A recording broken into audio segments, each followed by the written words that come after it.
Narito na ang Tinig ng Kababaihan, ang programang tumatalakay sa karapatan ng kababaihan at iba pang kaugnay na usaping panlipunan. Tutok na sa programa kung saan ang boses mo ay mahalaga.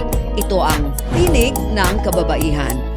Mapapakinggan tuwing Biyernes 1:00 hanggang 2:00 ng hapon sa Radio Magazine 1278 AM at replay tuwing Sabado 5:00 hanggang 6:00 ng hapon sa Radio Pilipinas 738 AM. Mapapanood rin sa Facebook page ng Philippine Commission on Women at Radio Pilipinas. Makinig on air at manood online sa Tinig ng Kababaihan. Tinig ng kababaihan. Pilipinas, kayo po ay nakatutok sa Radio Magazine 1278 AM para sa isa na namang episode ng programang tumatalakay sa gender equality and women empowerment. Mula po sa Presidential Broadcast Service, Bureau of Broadcast Services, ako po si Sharon Enriquez. At mula naman po sa Philippine Commission on Women, ako po si Shika Sandigan. Welcome po sa ating programang Tinig ng Kababaihan. Yes, hello Shika. Hello rin po, Miss Sharon, at happy TNK viewing po sa lahat ng nanonood sa ating live stream sa Facebook at YouTube ng Radio Magazine at sa PCW Facebook page. At happy TNK listening naman sa lahat na nakatutok sa Radio Magazine 1278 AM kung saan live ang ating programa tuwing Biyernes mula 1:00 hanggang 2:00 ng hapon. At sa mga ka-TNK po natin na hindi maaabutan ng ating live stream, meron din naman po tayong replay sa Radio Pilipinas, Radio Publico 738 tuwing Sabado. Mula 12:00 po yan ng tanghali hanggang 1:00 ng hapon. At mapapanood din po ito sa Channel 3 ng TV Plus at Channels 45 to 49 sa Aportabox. At mababalikan din po ang ating mga past episodes sa TNK webpage, PCW YouTube channel at sa Digital God Library. At Miss Sharon at mga ka-TNK, dahil ngayong araw po, ang huling araw na ng National 18-Day Campaign to End December Violence. 12. Yes, against women of VOW.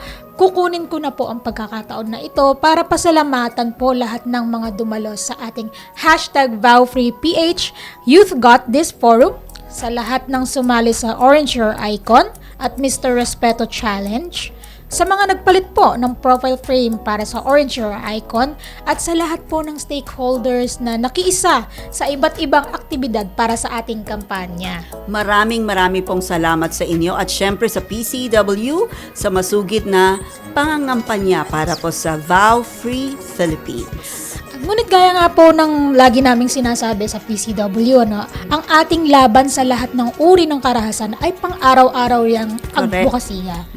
Kaya naman hanggat may nagiging biktima pa rin ng karahasan, hindi tayo titigil sa ating laban. I agree, Ms. Shika. Kasi minsan yung mga biases, hindi naman siya overnight nawawala eh.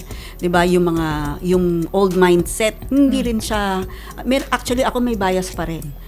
Hindi siya madaling mabago. Oo. Pag kunyari merong nag-cut nga ng, kunyari, kaya mabagal na nagda-drive, titignan ko. Pag nakita ko babae, kaya pala. Diba? Negative agad. Kumbaga, nandun pa rin yung bias. Ang dami ko ng, kaya kailangan talaga paulit-ulit na yung campaign ng violence against women and women empowerment ay paulit-ulit nating kinakampanya para po mapalitan ng ating mga maling kaisipan o yung mga bagong, kumbaga yung new wine skin. Itapon na natin ng old wine skin. Okay, kaya magkita-kita po tayo uli sa susunod na 18-day campaign to end vow. At samantala, mga ka-TNK, dumako na po tayo ngayon sa hashtag #SaySaTNK. Oras na naman para sa hashtag #SaySaTNK, kung saan natin pinupulsuhan ang ating mamamayan tungkol sa topic natin kada episode. Para sumali, bisitahin at i-follow ang PCW Facebook at X accounts sa @PCWGovPH kung saan ipopost kada Webes ang ating question for the week. Dito sa TNK, lahat tayo may say. Kaya makipagtalakayan na sa amin at sumali sa hashtag #SaySaTNK. Ating say sa TNK question of the week, Sa pagtatapos ng 18-day campaign to end vow ngayong taon, ano-ano pang mahahalagang karapatan ng kababaihan ang dapat pang higit na kilalanin, itaguyod at ipalaganap upang makamit ang isang tunay na vow-free Philippines. Nakapost na po ito sa PCW Facebook page at ating Godvocates Community Facebook group kung saan pwede po kayong mag-comment ng inyong insights. Pwede rin kayong mag-text sa 0917-845-4814 at babasahin namin ang inyong insights bago matapos ang ating programa. Uulitin ko po sa mga lahat ng mga gustong mag-text pa po ng kanilang insights. Ang number po ay 0917-845-4814. Mag-text na po kayo dahil dito sa TNK, lahat tayo ay may say. At mga ka-TNK, upang mas mapalalim pa natin ang ating usapan tungkol sa mga karapatan, may makakasama po tayo ngayong araw mula mismo sa Commission on Human Rights. Sino kaya siya? Abangan po natin mamaya sa pagbabalik ng Tinig ng Kababaihan. Huwag bibitiw, magbabalik agad ang programang nagbibigay tinig sa mga kwento, adhikain, tagumpay at dagdag kaalaman para sa kababaihan. Ito ang Tinig ng Kababaihan. Tinig kang tinig ng kababaihan. Tanong na madahalaga niya. Game, 1, 2, and... Paa, tuhod, balik at ulo, itapwetan, baywang at sus. Huwag mong titigan ang hindi sa'yo at maging disenteng tao. Pare, ang catcalling ay isang uri ng sexual harassment. Di biro ang sexual harassment at di nakakamacho ang pang-aabuso. Isang paalala mula sa Philippine Commission on Women.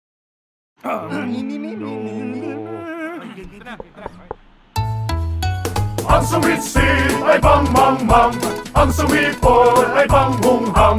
Ang babae sa lansangan, huwag iritan kundi igalang. Pare, ang catcalling ay isang uri ng sexual harassment. Di biro ang sexual harassment at di nakakamacho ang pang-aabuso. Huwag iritan kundi igalang. Isang paalala mula sa Philippine Commission on Women. Chong chong chong chong pasipol-sipol, mga manong sa labas, magtigil at gumalang. Kaya ikaw sara bibig, kundi maganda ang lalabas. Pare, ang catcalling ay isang uri ng sexual harassment. Di biro ang sexual harassment at di nakakamacho ang pang-aabuso. Kaya ikaw sara bibig, kundi maganda ang lalabas. Isang paalala mula sa Philippine Commission on Women.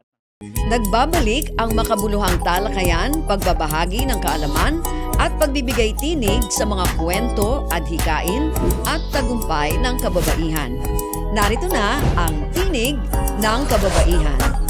Tinig kang tinig ng kababaihan. Tanong na madahalaga. Kayo po ay nakatutok sa Tinig ng Kababaihan. At para po sa ating episode na pinamagatang Human Rights, Our Birthright, kasama po natin ngayong araw live via Zoom ang Officer in Charge ng Center for Gender Equality and Women's Human Rights. Walang iba kundi si Attorney Chrissy Shafina Twyla Rubin. Magandang hapon po, Attorney Twyla. Magandang hapon po sa ating lahat. Nagagalak po ako na maging kasama sa programang ito ng TNK. Pagbati sa mga nakikinig. Welcome po sa Tinig ng Kababaihan, Attorney Twyla. Pwede po namin ba kayong tawagin Attorney Twyla? Sure po, mas maganda po. Okay, para po sa kaalaman ng ating mga ka-TNK, ano po ang tungkulin at mandato ng Commission on Human Rights? So, ang Commission on Human Rights ay tinatawag po kami na National Human Rights Institution ng bansa o kami yung sumusulong ng karapatang pantao ng lahat. Kami po ay na-establish ng 1987 Constitution at may mandato kami na una, magprotekta, mag-imbestiga kung merong mga nangyayaring paglabag ng karapatang pantao. Parte din ng aming mandato ang mag-establish or gumawa ng mga educational programs patungkol sa pag-promote o pag-advance ng karapatang pantao. So we have a promotion mandate. Tapos meron tayong mandato na tingnan, yung bisitahin yung mga places of detention, ng mga kulungan para tingnan, suriin kung meron bang paglabag ng karapatang pantao sa mga persons deprived of liberty. Ito naman yung tinatawag naming prevention mandate or tingnan na walang mangyayaring paglabag sa karapatang pantao. Then meron din kaming policy mandate kung saan nagbibigay kami ng rekomendasyon sa mga government agencies, nagbibigay kami ng mga position paper, advisory para mai-align ng gobyerno ang kanilang ginagawa sa mga pinirmahang tratado pagdating sa karapatang pantao. Ang Pilipinas ay pumirma sa mga 8 sa 9 na mga human rights treaties. Kung kaya parte ng mandato ng CHR ay tingnan kung nasusunod ba ito ng gobyerno? Talaga bang nagagampanan at natutupad at nai-enjoy ng bawat Pilipino ang kanilang karapatang pantao? Kami naman sa Center for Gender, ang amin talagang mandato ay pagtingin sa karapatang pantao ng mga kababaihan, pagsulong sa karapatang pantao ng kababaihan at batang babae, at pagsulong ng pagkakapantay-pantay. So yun yung aming maikling kwento ng mandato ng CHR. Okay. Nabanggit niyo po, no, parte po ng mandato ng CHR yung paggawa ng mga educational programs, yung promotion po ng karapatang pantao ng bawat Pilipino. So, sa katatapos lamang po na National Human Rights Consciousness Week, tama po, ang CHR po ang nangunguna po, no, sa obserbasyong ito. Ano po yung pangunahing tema at pinakamahalagang mensahe na isinusulong ng CHR na nais ninyong ipagbigay alam sa lahat ng mga Pilipino? Ngayong Human Rights Week or Human Rights Day, yung Human Rights Day natin ay December 10, no? So kakatapos lang. Human Rights Week yung the week before that. So ang celebration natin ngayon globally, ang ating tema ay our everyday essentials. Kumbaga, tinitingnan natin na ang karapatang pantao ay ating pangangailangan sa pang-araw-araw. Napakagandang mensahe ito, no, kung ating namnamin. Tinagalog namin sa CHR ang temang ito, sabi natin, ang karapatang pantao ay kasama natin sa araw-araw. Hindi siya abstract, hindi siya teorya, hindi siya pinag-aaralan sa law school or sa philosophy or sa political science courses. Kumbaga, pag sinabi nating karapatan, ito ay ating natatamasa, dapat nai-enjoy, nararamdaman sa ating pang-araw-araw na buhay. So, pag sinabi natin na ano yung mga everyday essentials natin, ang ating pagkain, ang ating tubig, bahay, ang ating karapatan na maging malaya mula sa karahasan, ang ating karapatan na meron tayong serbisyong publiko pagtungkol sa kalusugan, meron tayong social protection, malaya tayo sa lahat ng forma ng torture. So sinasabi natin hindi ba teorya lang, kundi talagang pang-araw-araw natin siyang pangangailangan. So pagkausap natin ating mga ka-TNK ngayon, tatanungin ko sila kung ano yung napakamalapit sa kanila, ano yung pinapahalagan nila, kailangan nila sa araw-araw. Bahagi iyon ng ating karapatan, no? Kasi nga ang ating karapatan, nung pinanganak pa lang tayo bilang tao, inherent na yan sa atin. Ibig sabihin, nandyan na yan. At ito ay hindi dapat pinaghihiwalay-hiwalay, no? So, yun yung ating mensahe. Pang-araw-araw ang karapatan, hindi siya teorya, dapat natatamasa sa pang-araw-araw. Kasama dito yung ating karapatan na maging malaya mula sa lahat ng forma ng karahasan. Okay. Batay po sa inyong mga nakalap na datos, ano ang pinaka-critical na karapatang pantao ng kababaihan ang patuloy po na nalalabag dito po sa Pilipinas? At saan karaniwang nagmumula ang mga paglabag na ito, attorney?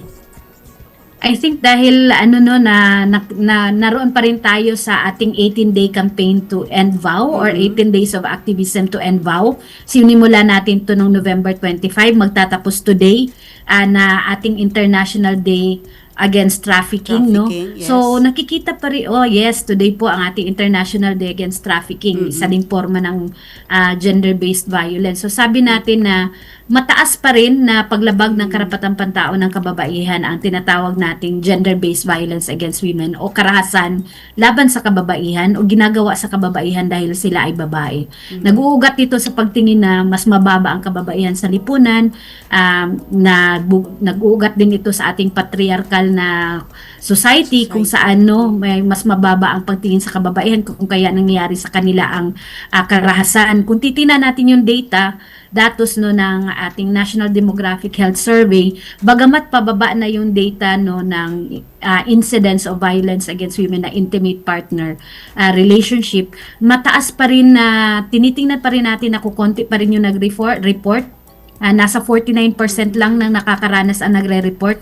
Although mas higher ito compared to 2017. Noong 2017 yung nagre-report ay 1/3 lang ng mga nakaranas ng karahasan. Ngayon nasa almost 50% na, 49%. Pero hindi lahat sila nagre-report sa pulis. Maaring kwento lang nila sa kanilang kaibigan, hindi sila nagtutuloy. Nakikita din natin na madalas din pag intimate partner violence, yung mahal nila yung nagbubugbog sa kanila under RA 9262, madalas din kahit nakasampa na yung kaso, hindi din tinutuloy, no? Napipressure or dahil dependent sila sa kanilang partners. So nandun pa rin yung problema na yun, no? Kahit na may batas tayo. Nakakabahala din for us sa CHR yung another form of gender-based violence. Ito naman yung mga pag-atake sa ating women human rights defenders. Ito yung mga aktivista natin, yung sumusulong sa karapatan ng mga kababaihan sa komunidad. May nare-receive tayo ng mga report na sila ay nata-target or nare-red tag. Today din, nire-release din ng CHR yung report namin on red tagging at marami sa mga nagsalita ay mga kababaihang mga women human rights defenders. Gusto nating sabihin na dapat hindi kriminalize yung pagsulong sa karapatan at pagiging aktivista at yung pagpoprotesta ay hindi dapat siya nagiging basihan pagsampa ng kaso. So yung pangalawa, yung sa women human rights defenders, nakikita pa rin natin na maiting na issue. Pangatlo naman, yung economic empowerment ng kababaihan dahil lalo na pagdating sa mga women in informal sectors. Ito yung mga hindi sa formal na trabaho, sila ay hindi regular, walang social protection, wala ding batas para sa kanila, kaya kailangan pa rin na titingnan ang kanilang mga sitwasyon. And then of course, yung unpaid care ng women, yung ating ginagawang pang-araw-araw or care work na hindi or walang bayad at hindi nire-recognize. At pagpatuloy kasi ito na palagi na lang yung babae yung nakaatang at naggumagawa ng trabahong bahay ay hindi talaga tutuluyang mag-uunlad ang kababaihan kasi natatali siya sa trabahong bahay. So unpaid care work naman iyon. So, yan po, medyo madami na ako nakwento. Okay. Opo. So, dumako naman po tayo dito sa ating mga katutubong kababaihan at yung mga babae naman pong may kapansanan. So, ano naman po kaya yung mga pangunahing programa o inisyatiba ng CHR na tahasan o direktang tumutugon sa gender equality at women empowerment, lalo na po sa mga vulnerable at marginalized na sektor, kagaya po ng mga nabanggit? Sa CHR, sa pagdating sa mga kababaihang may kapansanan ay matagal na kami nakikipagtrabaho sa mga women with disabilities, no. Ang isa naming ginawa noong 2019, nagkaroon kami ng national inquiry pagdating sa sexual and reproductive health and rights ng kababaihang may kapansanan. Ano naman tong SRHR? Ito yung kanilang kakayahan magkaroon ng sariling pagpaplano ng kanilang pamilya, pagdating sa safe sex, mga ganun, no. At doon namin nakita na madalas pala ang mga kababaihang may kapansanan ay tinitingnan na hindi na sexual beings dahil sila ay may kapansanan at hindi din sila nakaka-access ng information pagdating sa sexual education, pagdating sa family planning, at nahihirapan din silang umaccess ng care pagdating sa panganganak, na nakakaranas sila ng diskriminasyon. Kaya isa yun sa aming programang ginawa, no, tinugunan namin, nagkaroon ng inquiry, nagkaroon kami ng rekomendasyon na binigay namin sa iba't ibang ahensya ng gobyerno. Pagkatapos din nun, gumawa kami ng manual na kasama namin ang mga women with disabilities para gumawa ng manual kung ano yung kanilang karapatan at paano mag-access ng justice.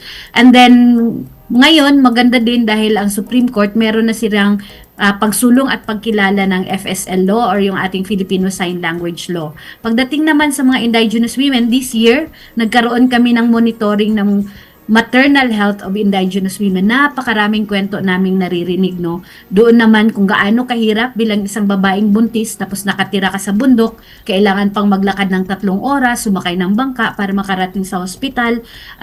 May mga ibang instances na bawal manganak sa hilot kung kaya sila ay napipilitang maglakad. when nakikriminalize yung mga hilot at may namamatay sa gitna ng daan. So, yun yung aming minonitor this year at bibigay din kami ng rekomendasyon para mas magiging maayos na tumugon yung serbisyo ng gobyerno pagdating sa maternal health ng IPs, IP women, at maging culturally sensitive yung kanilang mga serbisyo. Iilan lang po ito sa aming mga tutok na programa sa mga marginalized sectors. Meron din kami sa street dwellers naman, mga babae na in street situations or naninirahan sa kalye.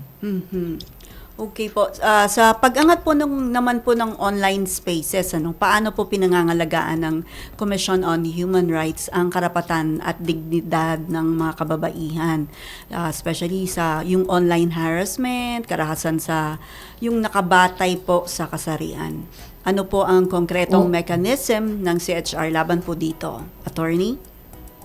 Salamat sa tanong na yun. Napakahalaga yung pag-address ng technology facilitated violence, no, or yung mga nangyayaring karahasan nakaugat sa kasarian at nangyayari sa online spaces or ginagamit ang teknolohiya. Kahapon lamang kasama yung Foundation for Media Alternatives, kasama yung IDEALS na nagbibigay ng libreng serbisyo legal at kasama ang Women's Legal and Human Rights Bureau at PNP Anti-Cybercrime Group. Nagkaroon ng forum ang CHR, parte ito ng aming Symposium for Human Rights at pinag-usapan namin yung technology facilitated vow at paano yung mga forma niya, paano na ito lumalagana, paano siya kaiba at paano siya katulad sa mga karahasang nangyayari offline. So ang isa naming nakita dito ay continuum yung violence, no, yung karahasan na nangyayari sa offline or physical ay tumatawid siya sa digital spaces at once na tumawid ito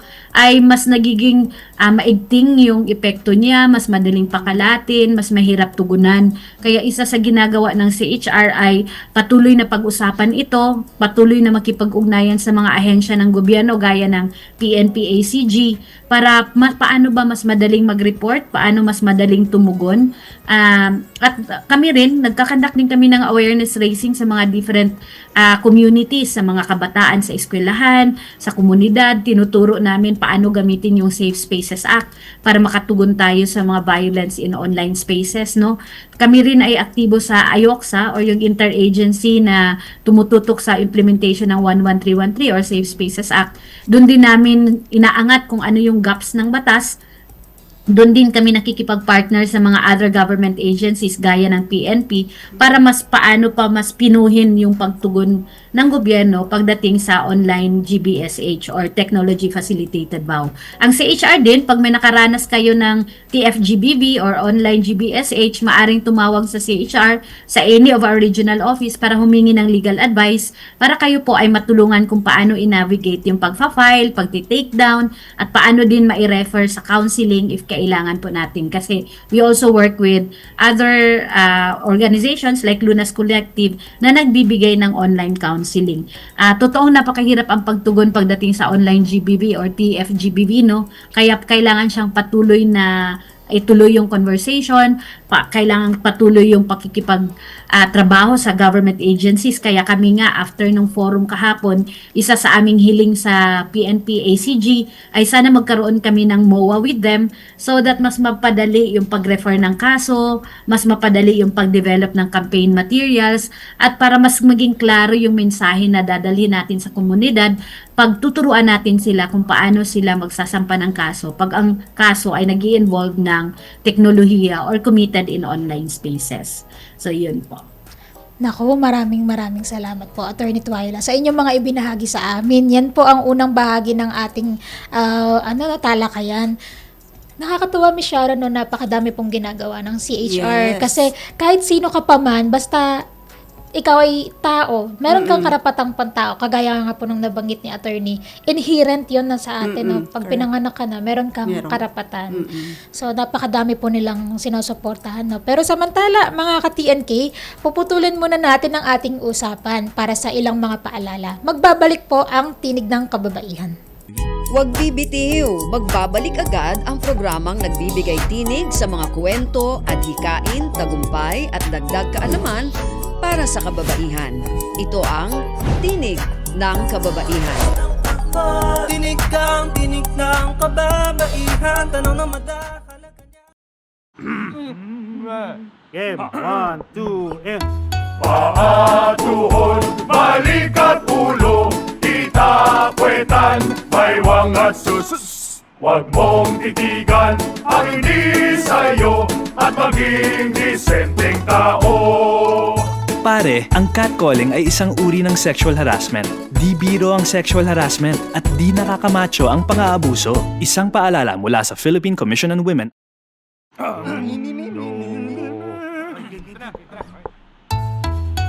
Ang sumitsit ay pangmangmang, ang sumipol ay panghunghang. Ang babae sa lansangan, huwag hiritan kundi igalang. Pare, ang catcalling ay isang uri ng sexual harassment. Di biro ang sexual harassment at di nakakamacho ang pang-aabuso. Huwag hiritan kundi igalang. Isang paalala mula sa Philippine Commission on Women.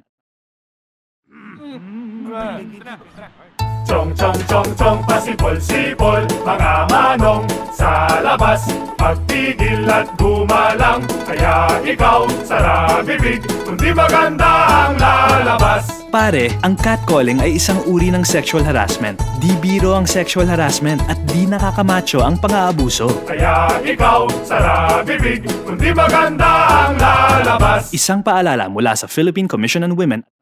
Nagbabalik ang makabuluhang talakayan, pagbabahagi ng kaalaman at pagbibigay tinig sa mga kwento, adhikain at tagumpay ng kababaihan.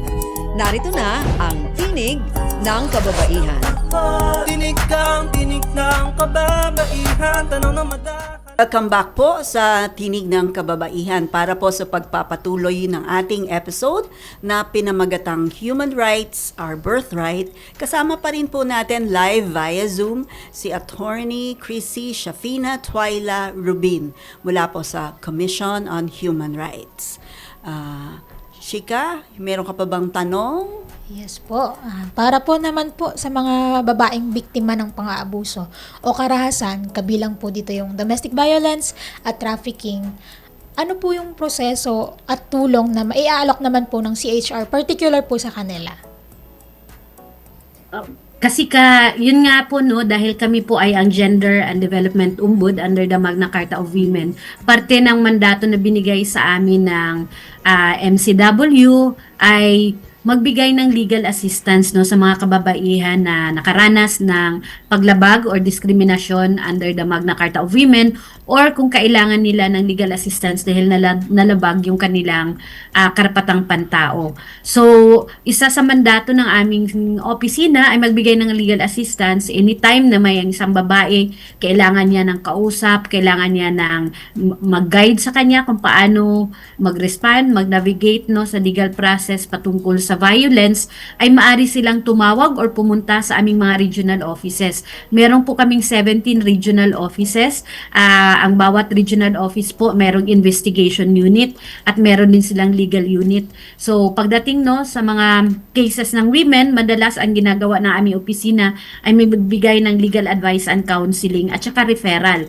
So sa legal advice and counseling, kakausapin kayo kung ano yung nararanasan, tapos pagkatapos nun ay bibigyan kayo ng advice paano kayo mag-proceed. Depende sa ano yung mga choices of remedies available sa iyo. Kung ito ba ay magagawa ng complaint, ito ba ay i-advise ka para kukuha ka ng barangay protection order. Halimbawa pag ako ay nagli-legal advice, madalas kong ginagawa, kinakausap mo na yung ating survivor kung anong nangyari, pakikinggan siya, pagkatapos nun ay bibigyan siya ng options, no, range of options from the filing of criminal cases, protection order, kung applicable, at etc. kung civil case, at saka siya yung pinapapili natin no, kung ano yung kanilang remedyo na kinakailangan. Kung paglabag naman ng Magna Carta of Women ang involved, ibig sabihin ay isang government agency ang involved sa paglabag ng karapatang pantao ng kababaihan, ay maaari itong mag-proceed into an investigation.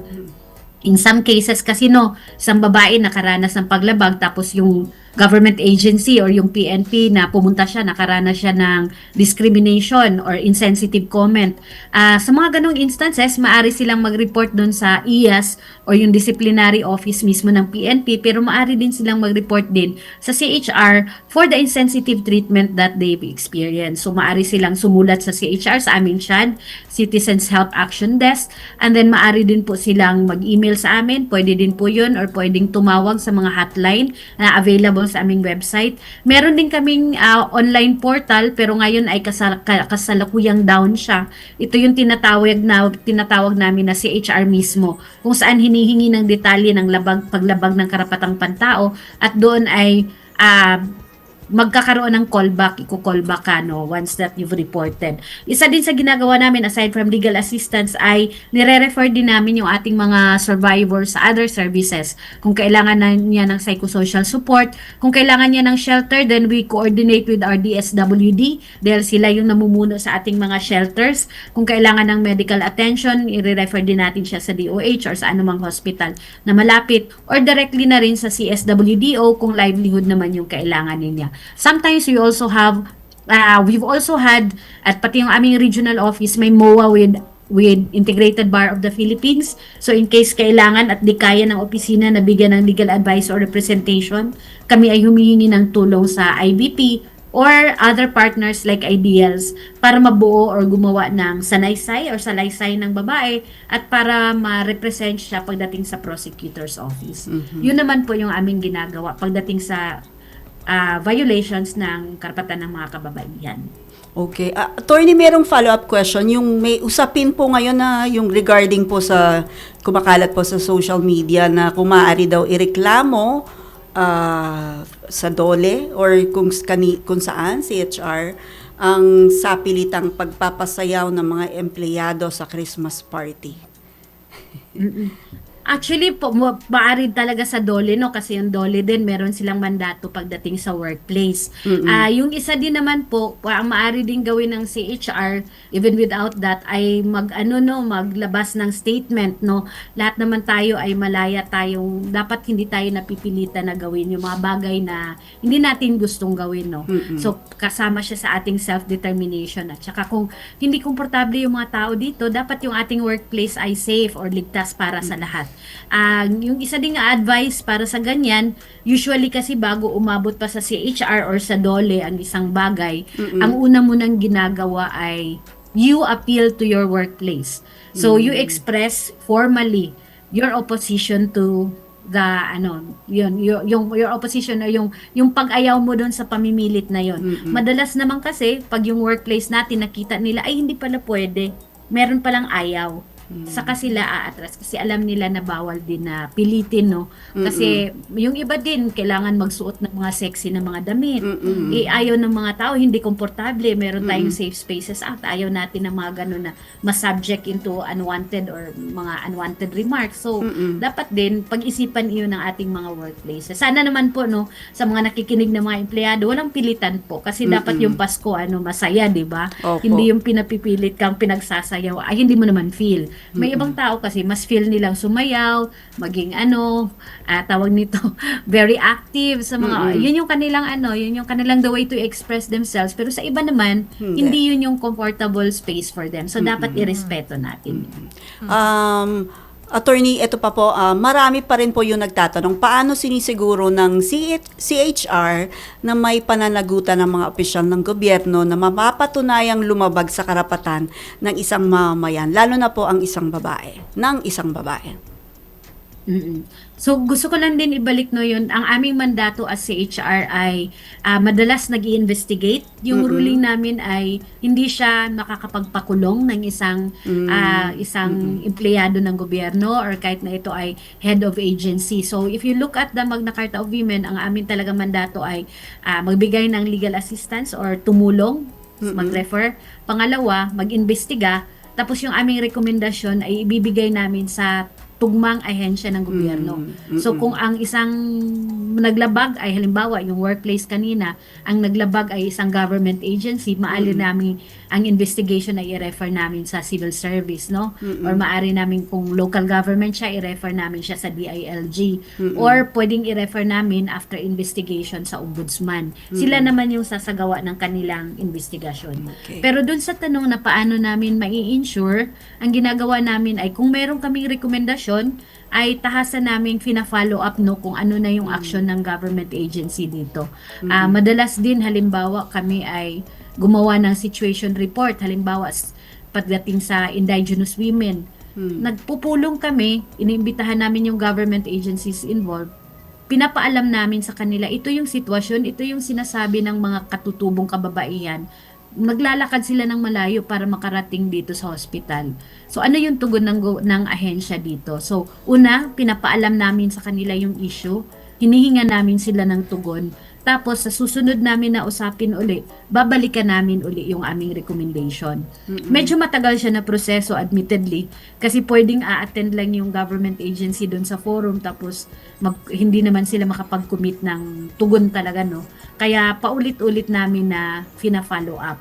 Tapos siguro ang isa pa naming tugon na specific sa gender-based violence, meron kaming programa na tinatawag naming mapping of legal referral mechanism sa LGU. Ano yung mapping ng legal referral mechanism sa LGU? Yung aming mga regional offices, pumupili sila every year ng isang LGU at pinagpupulong niya sa LGU na yon yung mga tumutugon sa karahasan laban sa kababaihan.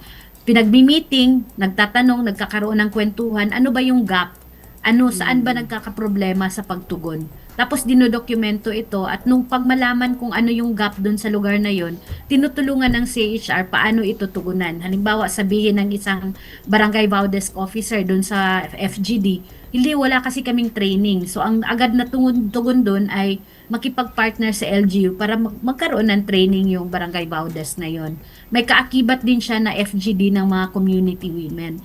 Ang goal doon ay sana lahat ng mga city at municipality sa jurisdiction ng CHR ay magkaroon na ng mapping na yan at para ma-identify ano yung gaps at lokal din yung magiging solusyon sa mga nakitang gaps. Kasi kung titingnan natin ang issue sa Cotabato, isang munisipalidad sa Cotabato pagdating sa karahasan, ibang-iba sa issue ng halimbawa isang sa Pasig or sa Quezon City, di ba?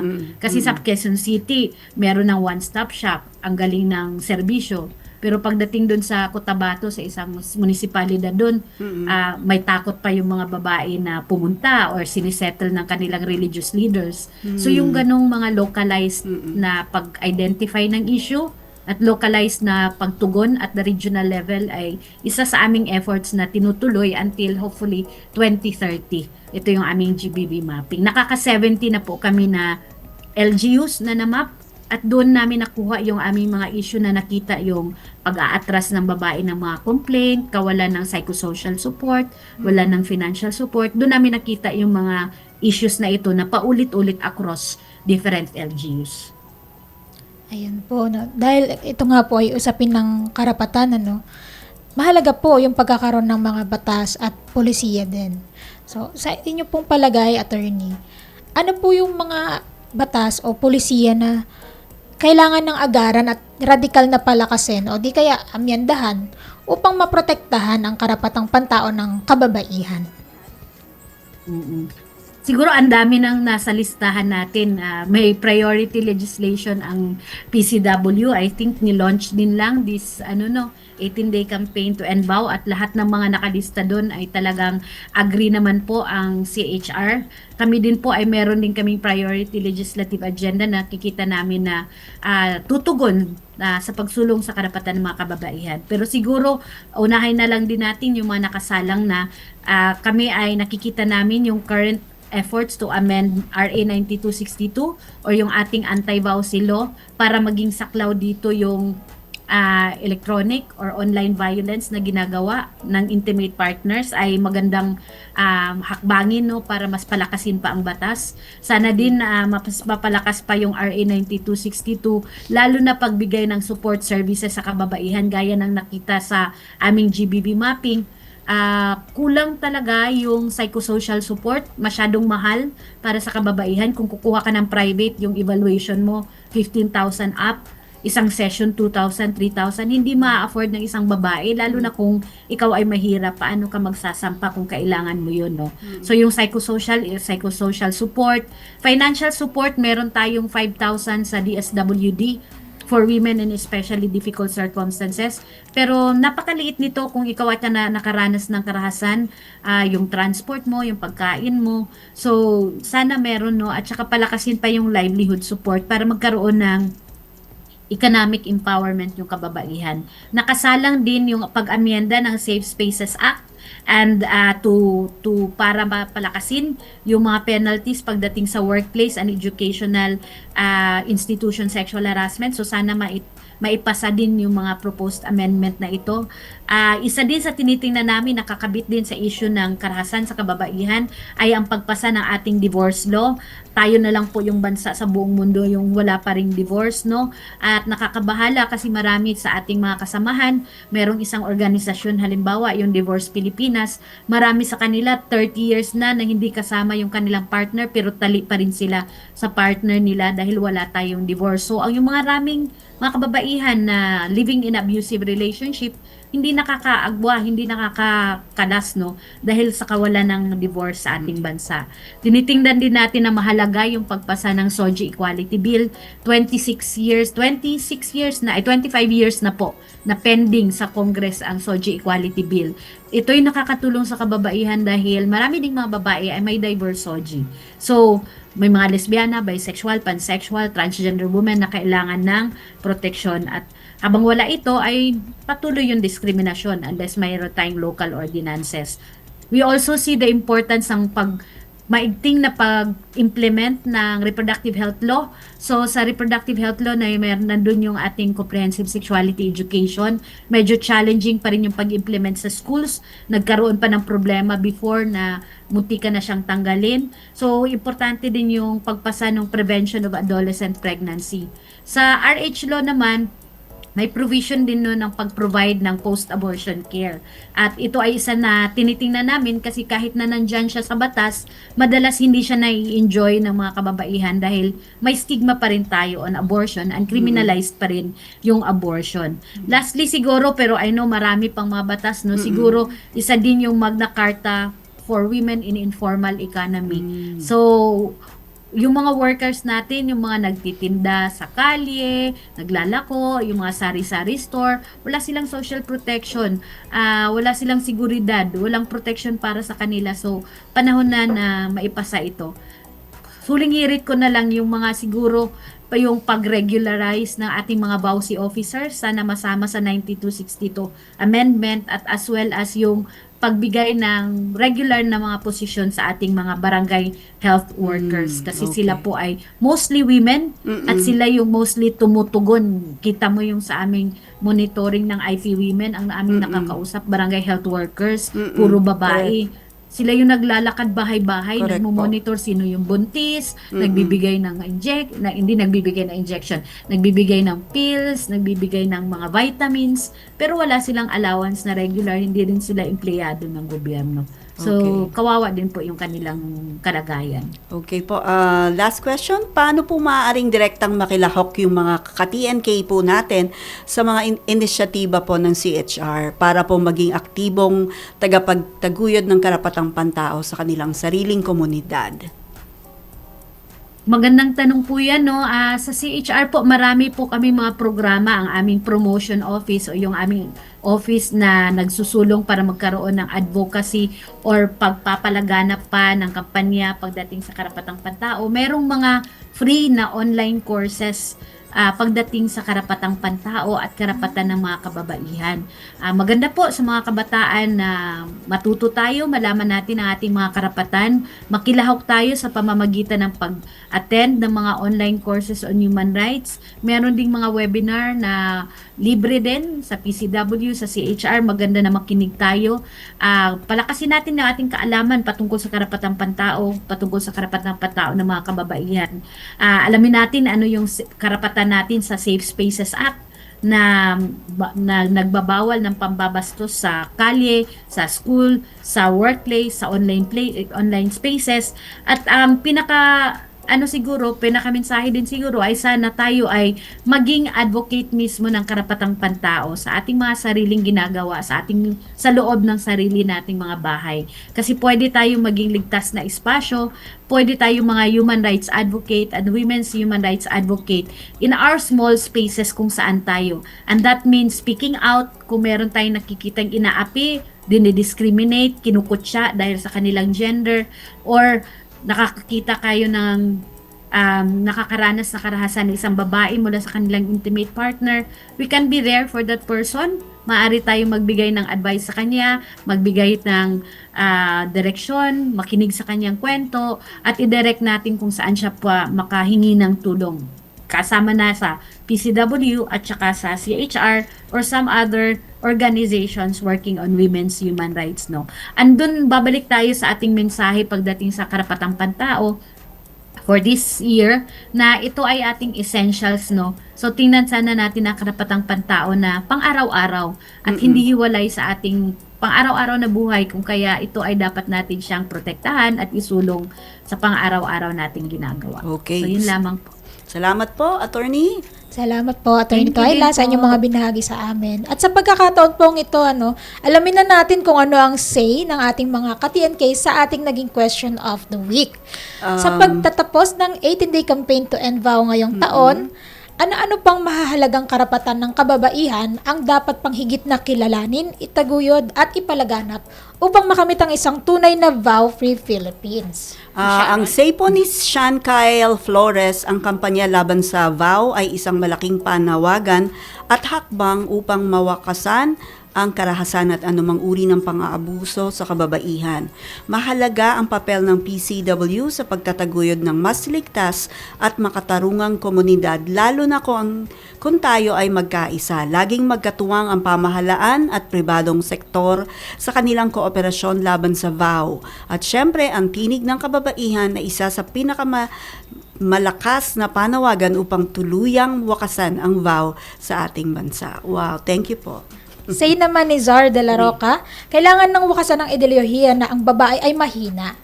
Nananatiling patriarkal ang ating bansa, kaya't kahit patuloy nating sabihin na bigyan ng boses ang kababaihan, wala pa rin itong saysay kung maraming naniniwala na wala silang tapang at laban sa maraming pagkakataon.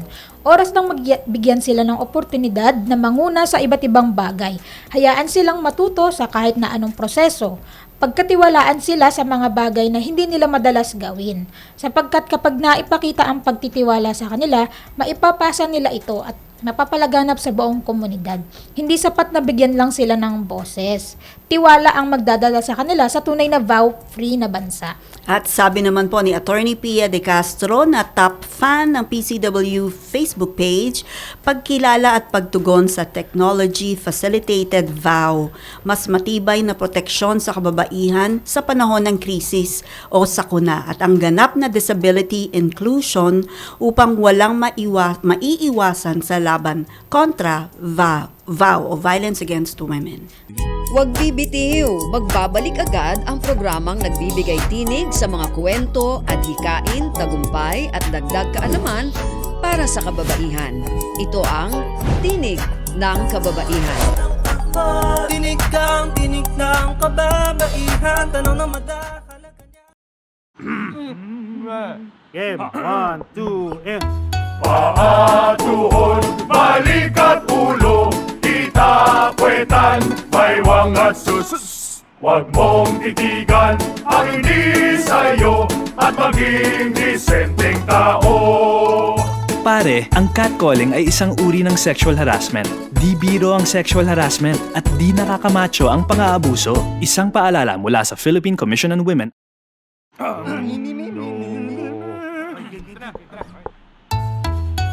Ang sumitsit ay bang-mang-mang, ang sumipol ay bang-hunghang. Ang babae sa lansangan, huwag iritan kundi igalang. Pare, ang catcalling ay isang uri ng sexual harassment. Di biro ang sexual harassment at di nakakamacho ang pang-aabuso. Huwag iritan kundi igalang. Isang paalala mula sa Philippine Commission on Women. Chong chong chong chong pasipol-sipol mga manong sa labas pagtigil at gumalang kaya ikaw sara bibig kundi maganda ang lalabas. Pare, ang catcalling ay isang uri ng sexual harassment. Di biro ang sexual harassment at di nakakamacho ang pang-aabuso. Kaya ikaw sara bibig kundi maganda ang lalabas. Isang paalala mula sa Philippine Commission on Women. Nagbabalik ang makabuluhang talakayan, pagbabahagi ng kaalaman at pagbibigay tinig sa mga kwento, adhikain at tagumpay ng kababaihan. Narito na ang Tinig ng Kababaihan. Tinig ng kababaihan, tanong na madahan. Maari po ba naming malaman kung ano naman po ang say ni Attorney Ni Twyla Attorney. sa insights ng mga ating ka-TNK? Agree po tayo sa lahat ng mga sinabi ng ating mga ka-TNK, no? Yung una, yung pagtugon sa ugat, kung saan nga ba nanggagaling yung karahasan laban sa kababaihan. Nag-uugat siya sa hindi pagkapantay-pantay na pagtingin sa kababaihan. Kaya ang pinakapaborito ko po na article ng CEDAW or ng Convention on the Elimination of All Forms of Discrimination Against Women, treaty na pinirmahan ng Pilipinas, ay Article 5 kasi sabi nito, dapat gawin ng gobyerno na wakasan na yung mga harmful or nakakasirang mga gender stereotypes and customs, traditions against women. Kasi doon talaga nag-uugat. Kung hindi natin babaguhin yung attitudes, yung ating beliefs, no? Kung hindi natin baguhin yung ating patriarchal na society, ay patuloy pa rin pong mangyayari na ang karahasan at patuloy pa rin mahirap para sa kababaihan na maka-access ng remedies, no? Kasi minsan dahil sa mga ganitong pag-iisip, nadidismiss yung karahasan, nadidismiss or binabaliwala ang paglabag sa karapatang pantao ng kababaihan. Gusto ko rin yung komentaryo ni attorney kanina na top fan ng PCW na dapat tugunan yung mga pinaka nasa laylayan and also yung sa panahon ng krisis. Di ko na-mention yan kanina pero agree. Meron ding pending bill yan. Yung ang sinasabi is gender responsive crisis response, no? Na dapat daw nakakatugon tayo sa lahat ng pangangailangan ng babae, lalo na yung mga babaeng nakakaranas ng patong-patong na diskriminasyon sa panahon ng krisis, lalo na ngayon kasi 'di ba, climate change, padalas na yung baha, padalas yung sakuna. So, kailangan nating bigyan tugon paano tayo tutugon sa mga matatanda, sa mga may kapansanan, sa mga indigenous peoples, pag nangyari yung sakuna, para yung ma-ensure natin na protektado sila, meron silang basic needs, at hindi rin sila nakakaranas ng karahasan at na-expose sa possible karahasan during crisis or during climate crisis. No? Muli, maraming salamat po kay Attorney Chrissy Shafina Twyla Rubin sa pagpapaunlak sa aming imbitasyon sa Center for Gender Equality and Women's Human Rights at sa lahat po ng bumubuo sa Commission on Human Rights. Salamat po, Attorney Twyla. At sa punto pong ito, mga ka-TNK, nais nating pasalamatan ng Radyo Pilipinas Presidential Broadcast Service, Bureau of Broadcast Services, sa pamumuno po ni Director General Fernando Dindo Amparo Sanga at sa mga production personnel na nakatuwang natin sa broadcast ngayong araw. Salamat din po sa mga nakasama natin mula sa Philippine Commission on Women na pinamumunuan ni Chairperson Ermelita Valdiavilla at sa Social Marketing Section ng PCW Care MD na bumubuo sa TNK Production Team. At tandaan po, human rights are our birthright. Kaya mahalaga na alam nating lahat kung ano ang ating mga karapatan. Ngunit hindi sapat ang kaalaman lamang, ang ating mga karapatan ay dapat aktibong ipinaglalaban at ipinagtatanggol para sa bawat isa, lalo na para sa mga sektor na madalas napapabayaan. Mula po, marami pong salamat mula po sa Tinig ng Kababaihan. Ako po si Sharon Enriquez. Tandaan din po natin na walang puwang sa lipunan ang diskriminasyon batay sa kasarian. Kaya tungkulin nating siguruhin na ang tinig ng kababaihan, kalalakihan at lahat ng miyembro ng LGBTQIA+ community ay kinikilala, pinapahalagahan at binibigyan ng pantay na pagkakataon. Dahil sa gender equality, wala nang she at he, ang meron na lamang ay we. Mga ka-TNK, sa ngalan po ni Miss Honey Castro, ako si Shika Sandigan. Manatiling nakatutok sa Radyo Magazine 1278 AM at sa Radyo Magazine Radyo Publiko 738 hanggang sa susunod na episode ng ating programang Tinig ng Kababaihan. Sa labas ng ako, tinig ng kababaihan. Tanong na madahalaga niyang di matatawaran. Sa labas ng ako, may mga sigabong pag